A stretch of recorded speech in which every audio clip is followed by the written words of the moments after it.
When we get back, let's not leave March 7th out of the loop. All right.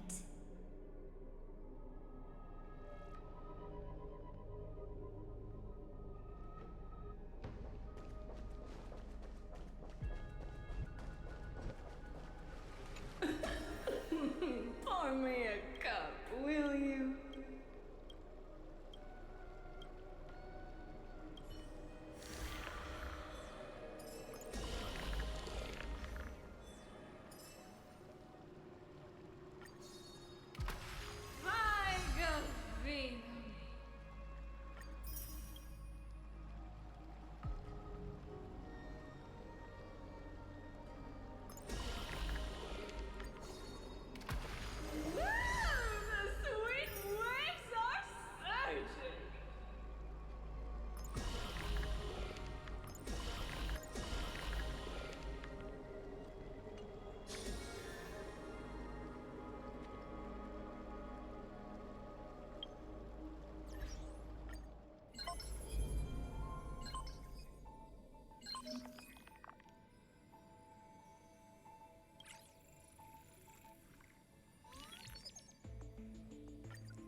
The solemn council is still filled with clamor. Future's destiny still whirls in discussions of candor. To discard the city and save oneself, or to chase the flames that waver. None know the choice that would lead them to a place better. I fear. How can mere mortals defy the gods? I worry. How can mortal bodies reforge the world anew? I suspect that the prophecy is simply a rumor. In the distant past, the Holy Maiden brought the first prophecy to all city-states. Hearken to the sounds that the doors whisper. In the name of God's proper, hope she will give to humanity. Though she falls into confusion, she will bring guidance to this world in vigor. Overthrow the gods, it declared. Of the previous journey, she will always remain aware. The Queen of Laws lifted the flag to chase the flames' flare. The tripartite prophecy guided all the world's heroes, all who dared. And building a new world was their oath of yesteryear. The earth roared for them. The tides surged for them. The scales of destiny shivered violently. Then slowly calmed. The core flames of the Titans rested here, while the blood of companions congealed over there. The child led one hero after another to their end. But no end awaits her. No rest to prepare. Teacher, do not hesitate. The weaver of gold brushes aside the child's tears. The world still walks on the path you indicate. The prophecy still stands. Even if the actors now different faces wear. Restore the core flames, it declared. The solemn council is still filled with clamor. Future's destiny still whirls in discussions of candor. To stop right there and seek peace, or to continue a work still unfinished. None know the choice that would lead them to a place better. Stop!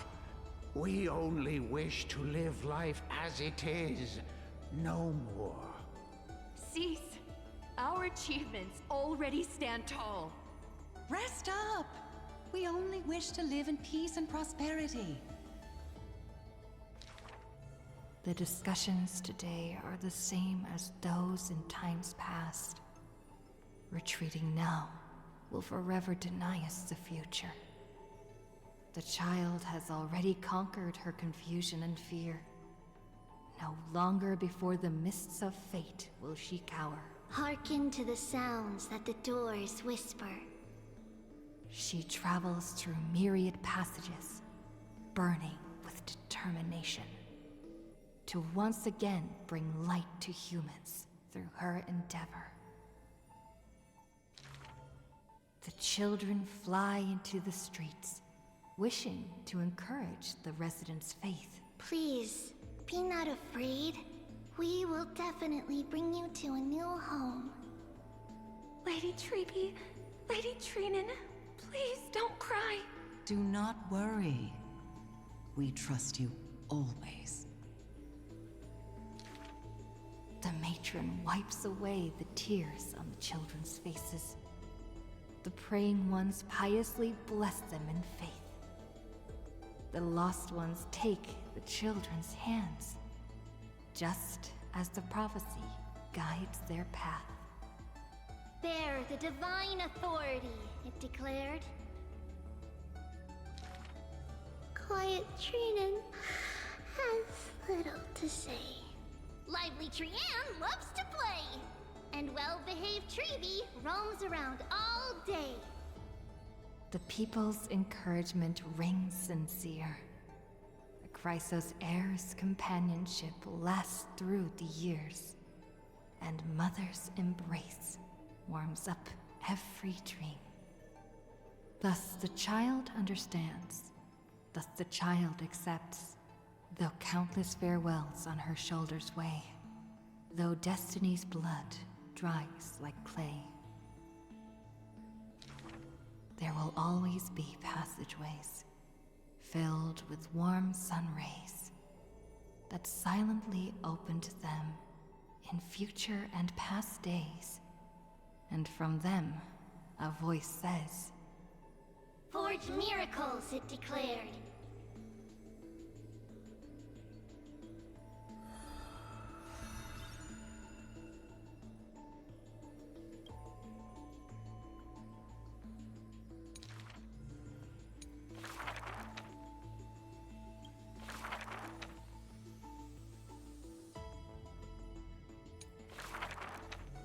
Who would win? A young girl emerging from her sheath and showing her edge, or a tyrant who has emerged victorious from 100 battles. The Black and White Legion squared off on the battlefield, golden and crimson blood converging into a coursing river.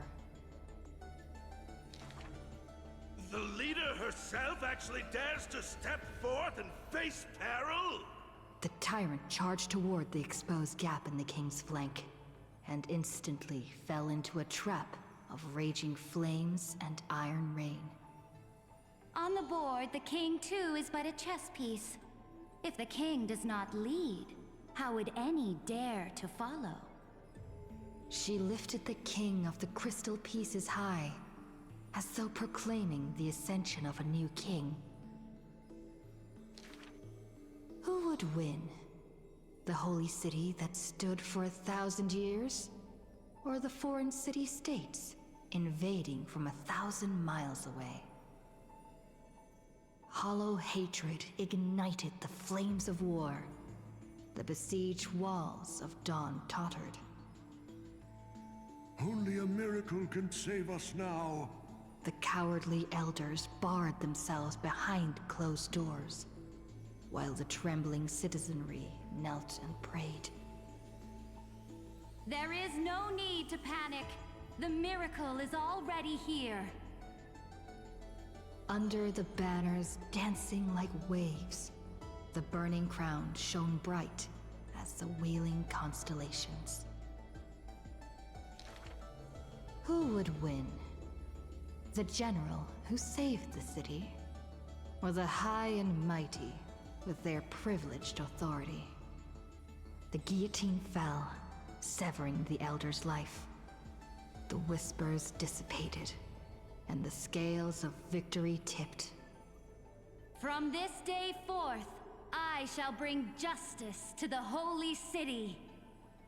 The people cried out her name and knelt in reverence, but were stopped by the sound of the scepter of authority striking the ground. Do not lower your heads beneath my crown.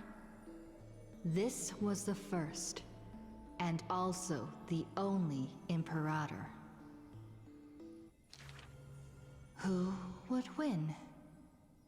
The heroes bursting with ambition, or the omnipotent gods? The Imperator issued the decree! The start of the Flame Chase journey is at hand! Perhaps drawn by the grand design to welcome the Era Nova, or perhaps convinced by that king's great renown. Righteous warriors from across the land gathered before the Imperator's throne. On the day the journey began, the sky was an expanse of fluttering banners. The people gazed upon the overwhelming military alliance, a golden city reflected in their eyes. As for the end of that chess game, the scholars debate endlessly, but such discussions always end with a sigh. The invincible Imperator faded at the pinnacle of power. The crown's flames extinguished in the lake. The banner, once revered by the people, along with the broken spears of the heroes, now a tomb. The people said, Even the sovereign that conquers all before her is no match for fate. Yet she said, In a war with fate, has there ever been any justice?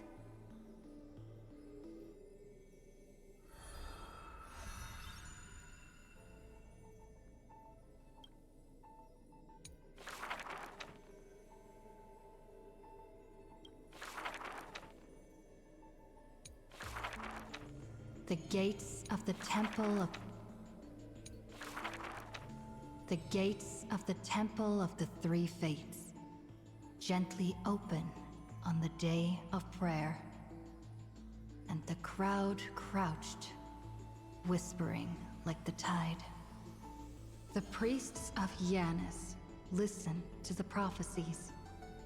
The unwavering axis of the scales of Talantin maintains balance, and only Orynyx remains silent. Mother, teach me how to answer prayers. The Titan tasked with time is as perplexed as a child. Don't be scared. Please don't be afraid. A familiar voice rings out. Listen carefully. The future they want is in the past. Like the first light of the morning star. Really? In the past? The child sank into a peaceful slumber of recollection, whispering revelations in their sleep.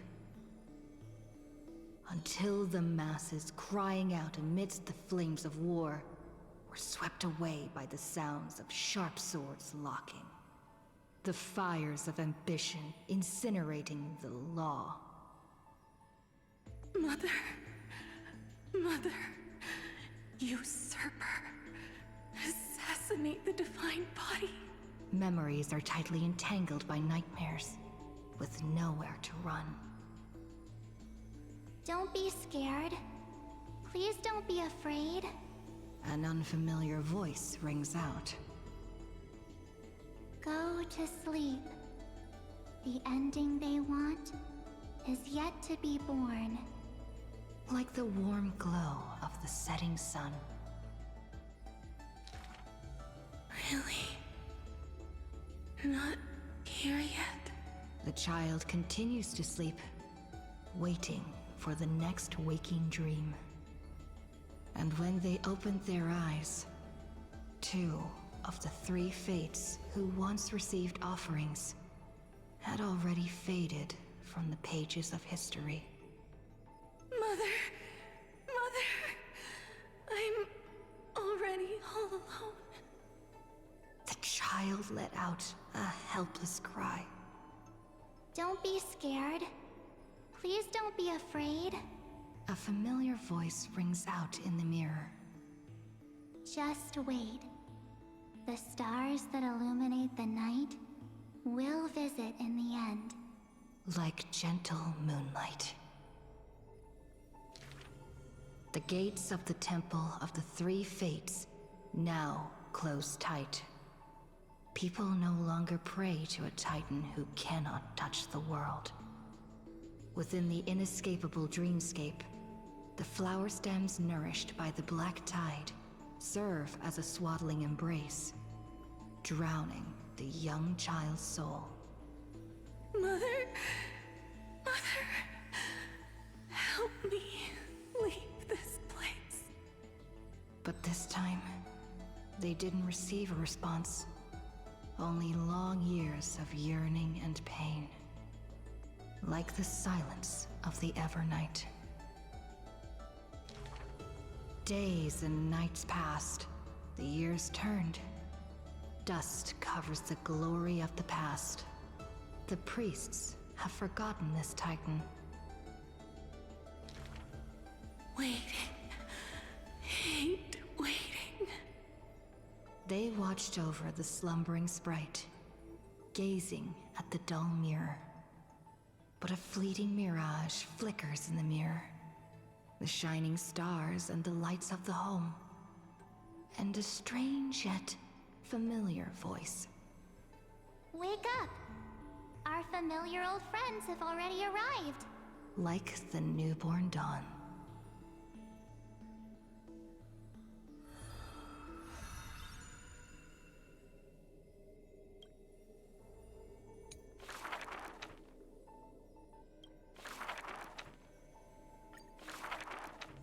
The ancient chaos was shrouded in silence and shadow.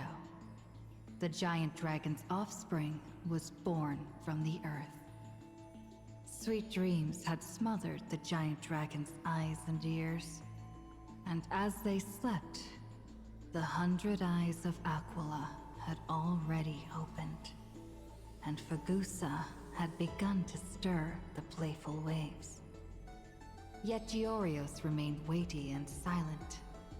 Layer upon layer of peaks enveloped the dragon, cradling them in a bed more grand than any in existence. The giant dragons spent their childhood in darkness. From the moment their bleary eyes blinked open from haze of slumber, they hungered to feast on crude iron and drink deep of molten lava. Until one day, they raised their head, and with a low, guttural voice, pleaded to glimpse light. The Titan lifted them up by their ribs, slowly raising them. The dragon's spine sliced through the strata of rock, cutting open the soil. When they reached the surface, they summoned mist woven of the fire of the stars. As though seeing themselves clearly and in full, through the eyes of a giant bird.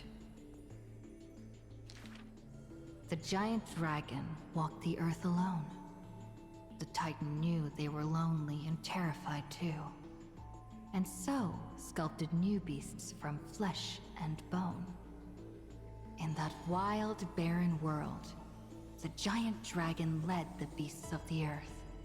Excessively long life gifted the giant dragon with eyes that could pierce the veil of years. They witnessed the separation of day and night, as well as the entanglement of reason and romance. And even Kefali did not neglect to share with them a chalice of golden blood. The ocean teased, saying, even should the earth sink utterly, they would not rot. Ever since they opened their eyes, the giant dragon rarely returned to slumber. And thusly, that mesmerizing dream that occasionally burst forth at night etched a trace on their memory. The gods they were familiar with were in this dream, and they were as immense and imposing as ever, yet had lost their freedom. Just what manner of magnificent pathstrider could imprison the Titans as mere reflections? The giant dragon dreamed also of their own path, that great breath from the heavens, or perhaps from beyond even the heavens. They dreamed of silver shards amongst the stars, reflecting the form of another giant dragon. That great cerulean dragon approached Amphorius, the distant whispers roiling, becoming a roar engraved on the earth. They recognized the meaning in that low roar. Its name, permanence.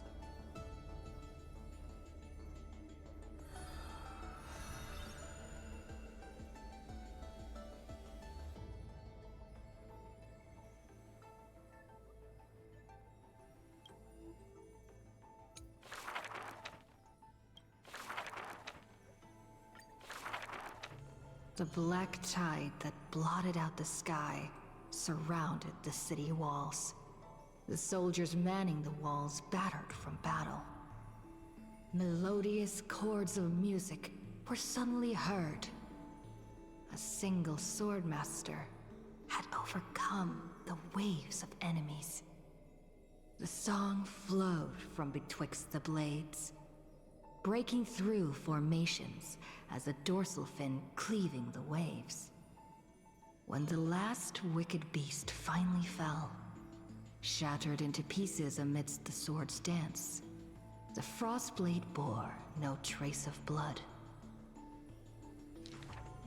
The legions of heroes under my command are as vast as the sea, yet lack a formidable sword banner.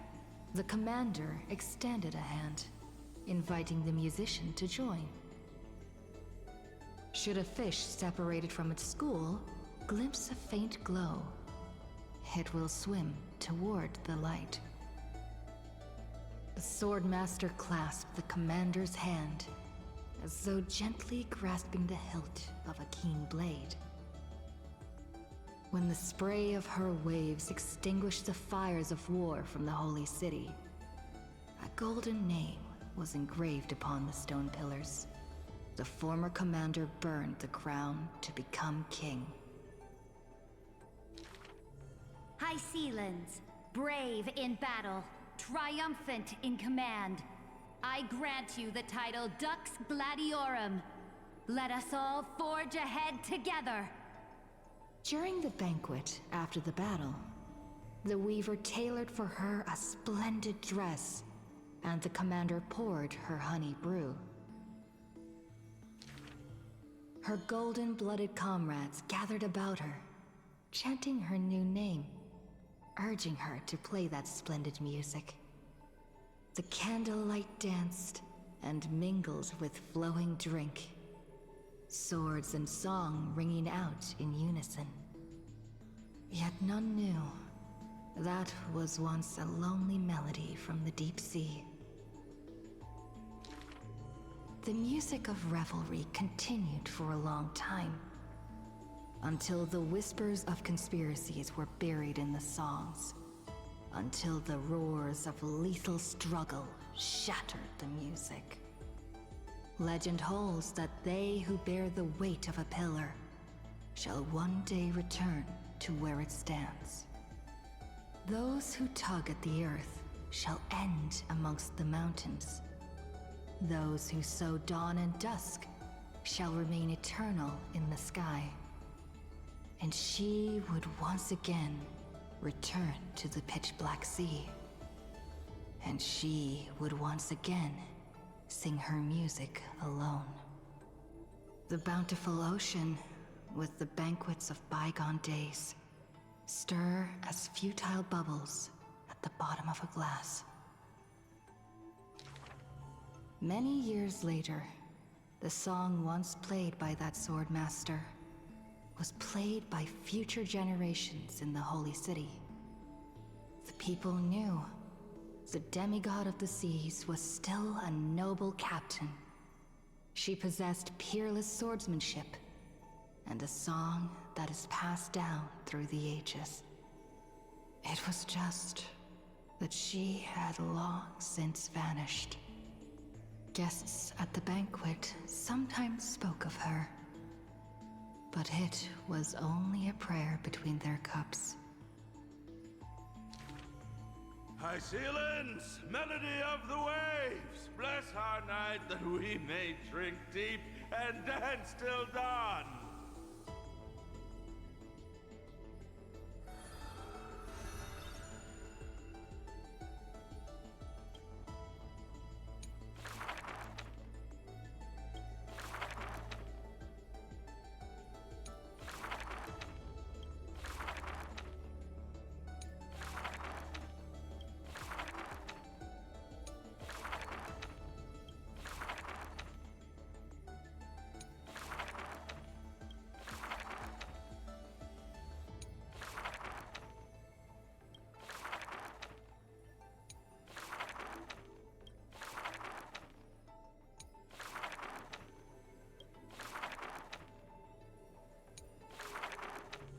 On the leaves, the rustling wind plays a melody as the girl looks over this courtyard petite and exhales, gently dispersing the palm-held blessings.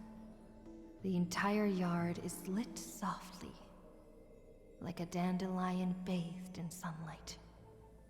Is this courtyard a tad too small? It's okay, Clementine. As long as it provides warmth plenty. The girl makes the courtyard tidy, and in the Evernight lands outside the Holy City, there is now a light curing souls' maladies. The girl's skills can bring forth miracles, but today she welcomes a patient quite special. Welcome to the Twilight Courtyard. How can I help you? The gravely patient shakes their head. The end times are coming, and we all wander more and more. Oh, you may heal our wounds, but you cannot cure despair. The girl watches the patient leave, and her heart swells in sorrow. Clementine, prepare some things with me. I want this place to be brighter tomorrow. The redhead child takes the girl's hands. Long time no see, Hyacinth. Are you here in Akama for a visit, or do you need help from us? The girl recounts her needs. I want some shining things, even if they are considered junk. Multicolored paper bags, crystal clear glass, cottons variously dyed, and jingling wind chimes. The girl brings them back to the courtyard and spares no effort to decorate all around.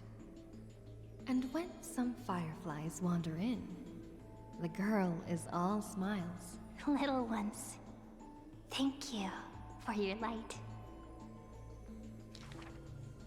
patient returns here and opens their eyes wide. Multicolored dreams on the rooftop now reside, and the lawns contain the sweet whispers of sunlight.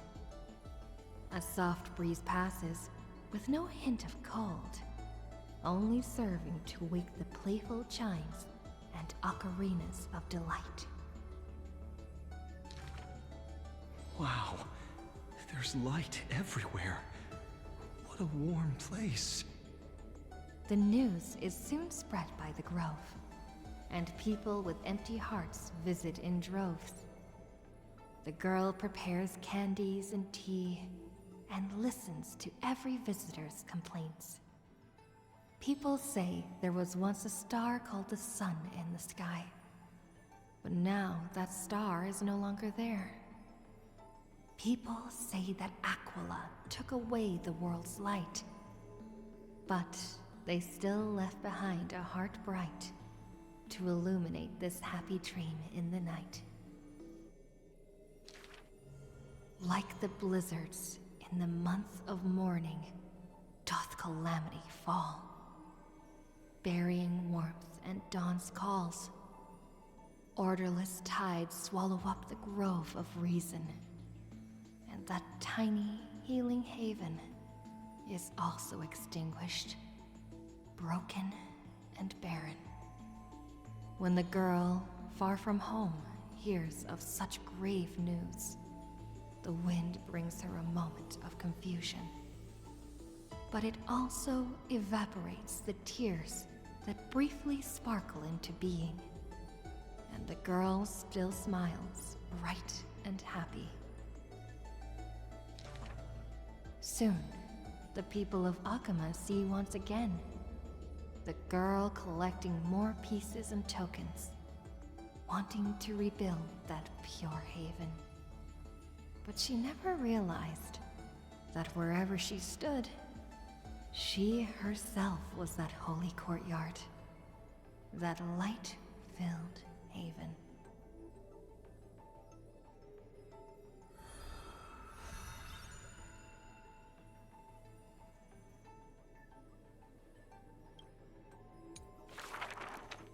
This world may contain thousands of ills, but the number of sufferers is countless, like ocean-going sails.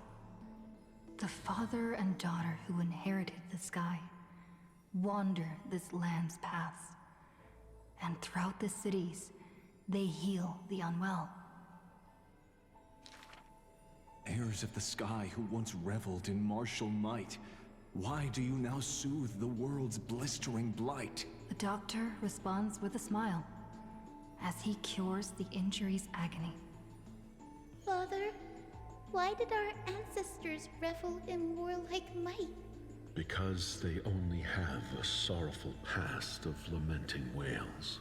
Then why are we here, soothing the blight? Because we have a future that needs protection still.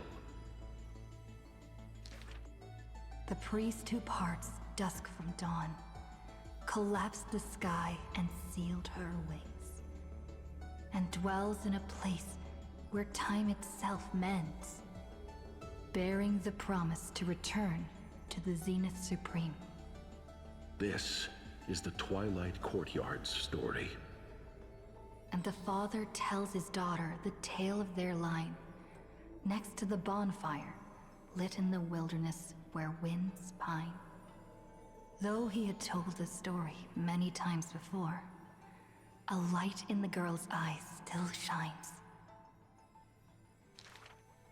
Maybe I will return to the sky one day. Or maybe that is not to be your fate. The blessings of the sky were passed down through generations of their heirs. The brawn of the Titan who molded stars granted a boon fitting and fair. Perhaps the girl with heroic blood in her veins will be accompanied by thunderbolts and the sun's merciless glare. Childishly, she recited the words, Oh, sky, Heed my wishes. And thunder and heat did not descend. She only saw a sliver of gentle warm flare, wiping away mortal exhaustion and others' tired airs. What a gentle blessing! All said that she must be a savior saint, bringing light to the land, even if faint. But where the girl's eyes often gazed was the wine-dark sky, gloomy and bleak. The god is also sick. That grand longing to save the world may be no more than the girl's feeble dream.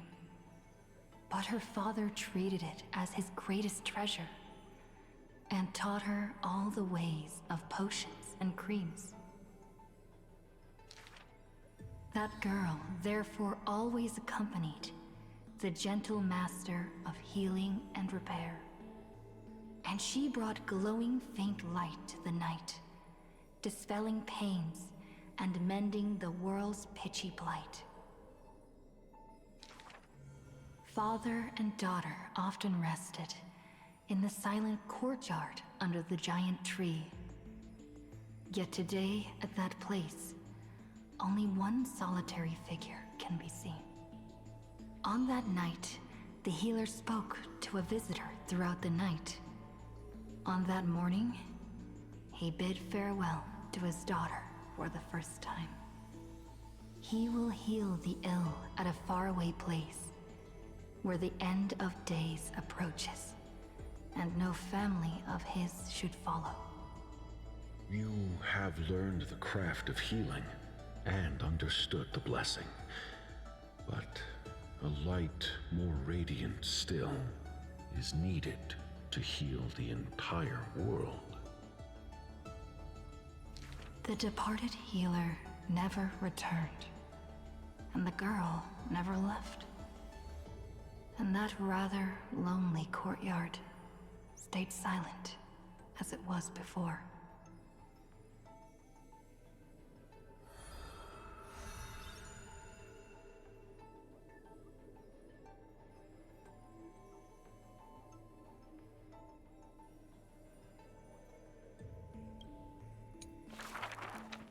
A good student, who often did stupid things. Was the assessment from the lithophagus sage.